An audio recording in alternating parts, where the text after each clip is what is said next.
Hello students, welcome back to the channel. So इस lecture में हमें एक और पैराग्राफ जो है वो एक थॉट के लिए दिया हुआ है एंड इसको भी हम अच्छे से पढ़ेंगे। यहाँ पे हमें बताया है improvement in our lifestyle have resulted in greater amount of waste material generation. जिस तरीके से हमारा लाइफस्टाइल चेंज होता जा रहा है, ऐसे में जो वेस्ट मटेरियल की जनरेशन है वो भी बहुत ज़्यादा हो रही है। कैसे? Changes in attitude also have a role to play. With more and more things we use become disposable. Changes in packaging have resulted in much of our waste becoming non-biodegradable. What do you think will be the impact of these in our environment? So एक एक करके पढ़ते हैं। सबसे पहले तो यहाँ पे बोला है कि हमारे लाइफस्टाइल में जो चेंजेस आ रहे हैं उसकी वजह से वेस्ट जनरेशन जो है वो बहुत ज़्यादा हो रहा है। ऑब्वियसली अब आप देखें, पहले तो मोबाइल फ़ोन्स नहीं होते थे, अब मोबाइल फ़ोन्स बहुत ज़्यादा होते हैं। तो ऐसे में क्या होता है कि मोबाइल फ़ोन्स की वेस्टेज बहुत ज़्यादा हो रही है। मोबाइल फ़ोन से आई मीन कि उनकी जो बैटरीज है जिसमें लिथियम आयन होता है उसकी बहुत ज़्यादा वेस्टेज हो रही है। एंड लिथियम आयन जो होता है वो एक पॉइजनस सब्सटेंस है।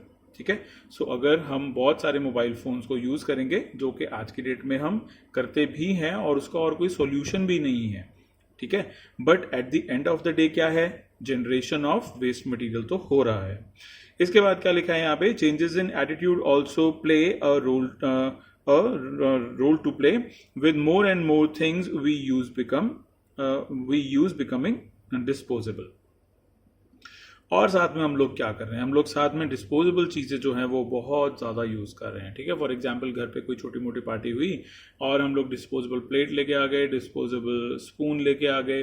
ठीक है, आई एम नॉट सेइंग कि आप कहीं पे लंगर जो है वो लगवा रहे हैं एंड वहाँ पे आप अपने घरों की प्लेट लेके जाएं। I am not saying about that. I am just saying कि आपके घर पे अगर 5 लोग हैं एंड आप लोगों के घर पे अगर एक पार्टी होती है जिसमें के 5 to 6 पीपल और ऐड हो जाते हैं, या यू कैन से 10 पीपल और ऐड हो जाते हैं, तो इतने यूटेंसिल्स तो आपके पास होंगे ना कि आप उनको यूज कर सकते हो, उन्हें वॉश भी कर सकते हो। It's not a big deal.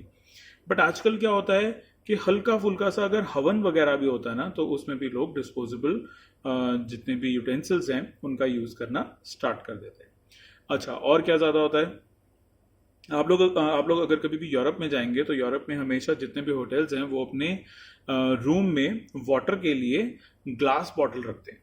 ठीक है, लेकिन इंडिया में आपको क्या मिलेगा, इंडिया में आपको मिलेंगी प्लास्टिक बॉटल्स ऑफ किनले और बिस्लरी और हिमालयन और वेदा। ठीक है, इनकी आपको प्लास्टिक बॉटल्स मिलेगी। सो हम लोग क्या कर रहे हैं, हम जो एशियन कंट्रीज हैं हम लोग बहुत सारा वेस्ट प्रोडक्ट को जनरेट कर रहे हैं जिसको कि इजीली रिप्लेस किया जा सकता है। ठीक है, बट हम उन चीज़ों को रिप्लेस नहीं करते हैं।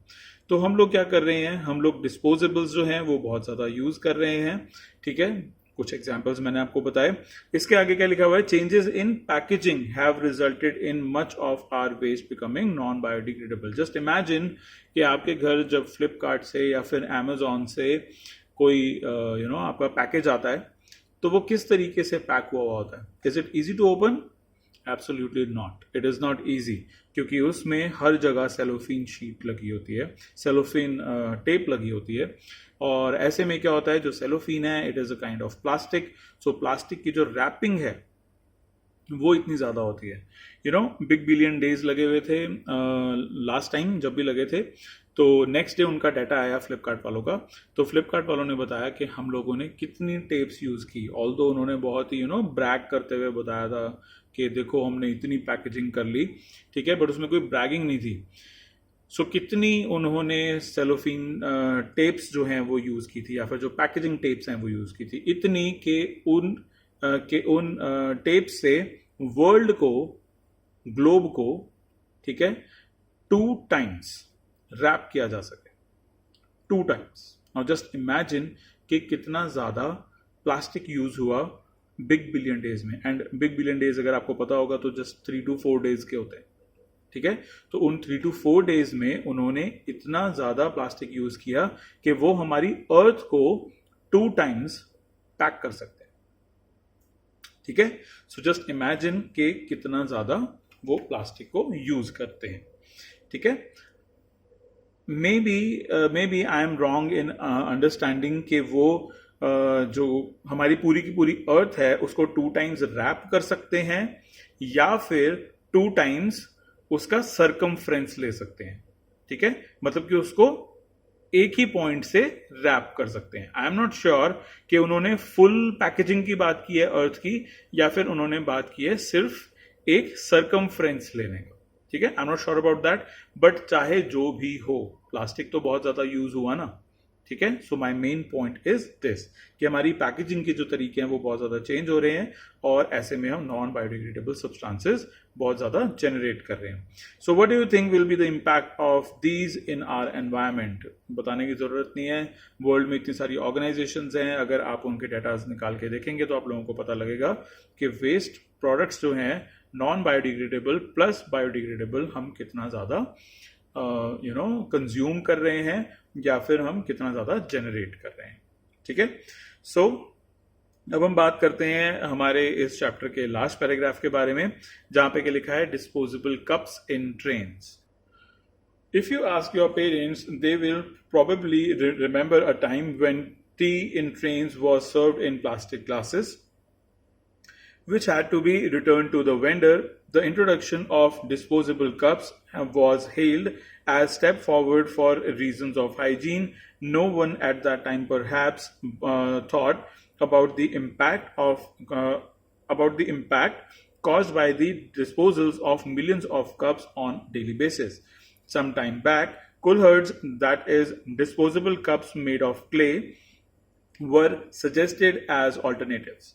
सो अगर हम काफी पहले की बात करते हैं तो आपके पेरेंट्स जो है वो आपको बता पाएंगे कि जब उन्हें ट्रेन में टी सर्व की जाती थी तो उस टाइम पे उन्हें कुछ इस तरीके के प्लास्टिक ग्लासेस दिए जाते थे जो कि उन्हें वापस देने होते थे, यानी कि वो डिस्पोजेबल प्लास्टिक ग्लासेस नहीं होते थे, उनको बार बार रीयूज किया जाता था। और इसी का जो एग्जाम्पल है वो आपने शताब्दी ट्रेन में भी देखा होगा। अगर आप लोगों ने कभी शताब्दी ट्रेन में ट्रैवल किया है तो उसकी जो एग्जीक्यूटिव क्लास है वहां पे तो आपको फाइन बोन चाइना के टी कप्स मिलते हैं, लेकिन अगर आप इकोनॉमी में ट्रैवल करते हैं, अगर आप चेयर कार में ट्रैवल करते हैं तो वहां पे आपको प्लास्टिक के रीयूजेबल कप्स जो हैं वो दिए जाते हैं।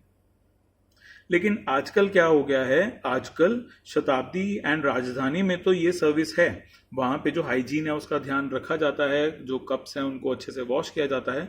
लेकिन अगर हम जनरल ट्रेन्स की बात करते हैं, जन शताब्दी की बात करते हैं, यानी कि शताब्दी एंड राजधानी से नीचे जितनी भी ट्रेन्स हैं उनके बारे में अगर हम बात करते हैं तो वहां पे पहले क्या होता था कि वहां पे हमें प्लास्टिक ग्लासेस इस तरीके से मिलते थे कि हम उनको वेंडर्स को रिटर्न कर सकते थे। लेकिन उसके बाद कुछ ऐसा शुरू हो गया कि millions of cups of plastic, disposable plastic cups वो मिलने लगे एंड मिलियंस ऑफ ये कप्स हैं ये वेस्ट किए जाने लगे, इनका जो वेस्ट है वो जनरेट होने लगा।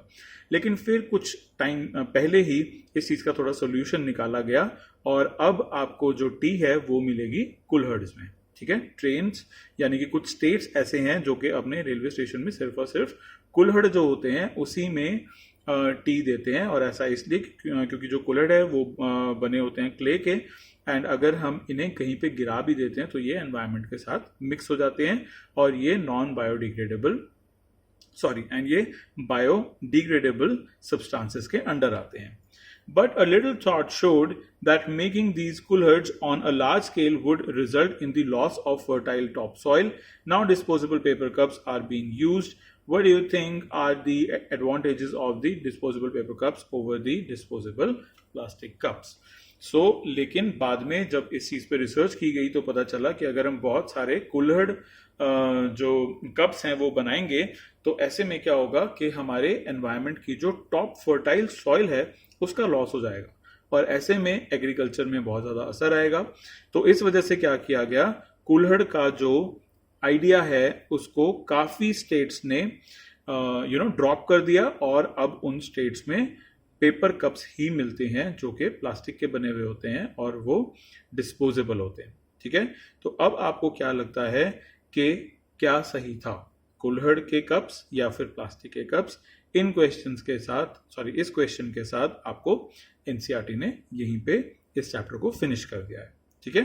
So that's it for this video students, I will see you in the next one.